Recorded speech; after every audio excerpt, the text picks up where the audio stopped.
మంగళగిరికి మహర్దశ గజం 1,00,000 నుంచి 2,00,000 వరకు రేటు పలుకుతుందంటండి. మనం ఇప్పుడు దాని విషయంలో పూర్తిగా సమాచారం తెలుసుకుంటాం. మంగళగిరి సమీపానికి గోల్డ్ క్లస్టర్ అనేటటువంటి ఒక సంస్థ రాబోతా ఉన్నట్టుగా సమాచారం.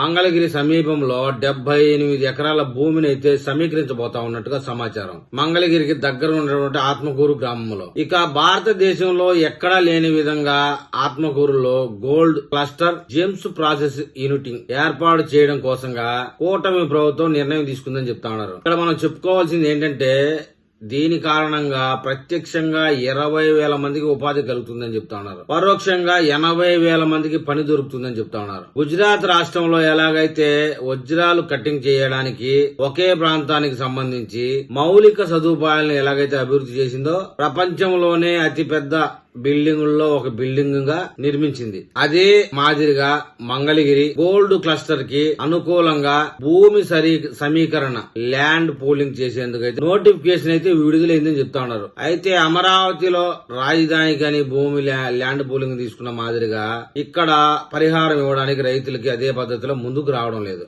1 ఎకరాకి 550 గజాలు ఇచ్చేందుకు రాష్ట్ర ప్రభుత్వం అయితే నోటిఫికేషన్ ఇచ్చింది. ఇక ఆక్రమించిన భూములు అసైనింగ్ భూములు లాంటివి ఉంటే గనక 250 గజాలు మాత్రమే పరిహారం ఇవ్వాలని కూటమి ప్రభుత్వం నిర్ణయం తీసుకుంది. ఎందుకనగా ఈ యొక్క సమీపంలో వచ్చే మొత్తం ల్యాండ్ అంతా కమర్షియల్ ల్యాండ్ అవుతుందట. అమరావతి ల్యాండ్ లో అమరావతికి వచ్చేసి 1,250 గజాలు, మిగతా 250 గజాలు కమర్షియల్ ఇస్తారు.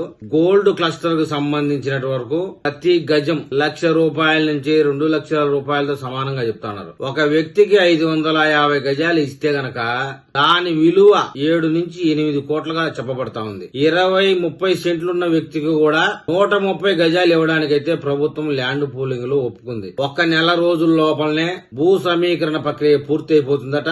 వచ్చే డిసెంబర్ నాటికి డిజైన్ అయితే బిల్డింగ్ కు సంబంధించింది పూర్తి చేసి ఒక ఐకానిక్ భవనంగా నిర్మించబోతా ఉన్నారు. అమరావతిలో ఏ బిల్డింగ్ కట్టినా కూడా ఒక గుర్తింపు ఉండాలనే ఉద్దేశంతో ఆచి తూచి అడుగులేస్తా ఉంది. ఏదో బిల్డింగ్ కట్టాంలే వసతులు ఉన్నాయని కాకుండా ఆ బిల్డింగ్ రూపురేఖలు అమరావతికి ఐకాన్ లా ఉండాల్సిందే అన్నట్టుగా నిర్ణయం తీసుకుంటా ఉన్నారు. ప్రపంచంలో ఏ ప్రాంతంలోనూ గోల్డ్ క్లస్టర్ వచ్చిన దాఖలాలు లేవని చెప్తా ఉన్నారు. మంగళగిరి ప్రాంతంలో రాబోయే రోజుల్లో బంగారం వ్యాపారానికి సంబంధించి సహజంగా రాయలసీమలో పొద్దుటూరుని ఎలాగా చిన్న బొంబాయిగా ఫేమస్ చేశారో అదే విధంగా మంగళగిరిని బంగారం వ్యాపారానికి సంబంధించి కేంద్రంగా మారబోతా ఉంది దేశంలోనే. మరొక వైపు చూసుకుంటే గనక సాఫ్ట్వేర్ కంపెనీలు కూడా ఒకవైపు రావడానికి సిద్ధంగా ఉన్నాయని చెప్తా ఉన్నారు. అది కూడా మంగళగిరి పరిసర ప్రాంతాల్లోనే రావాలని వాళ్ళు ఆచితూచి అడుగులు వేస్తా ఉన్నారు. రాబోయే అతి కొద్ది రోజుల్లోనే మంగళగిరిలో ఇంకేమేం సమస్యలు వస్తాయి, మంగళగిరికి ఎలాంటి యోగం పడుతుందన్న విషయంలో మళ్ళీ నేను ఒక వీడియో చేస్తాను.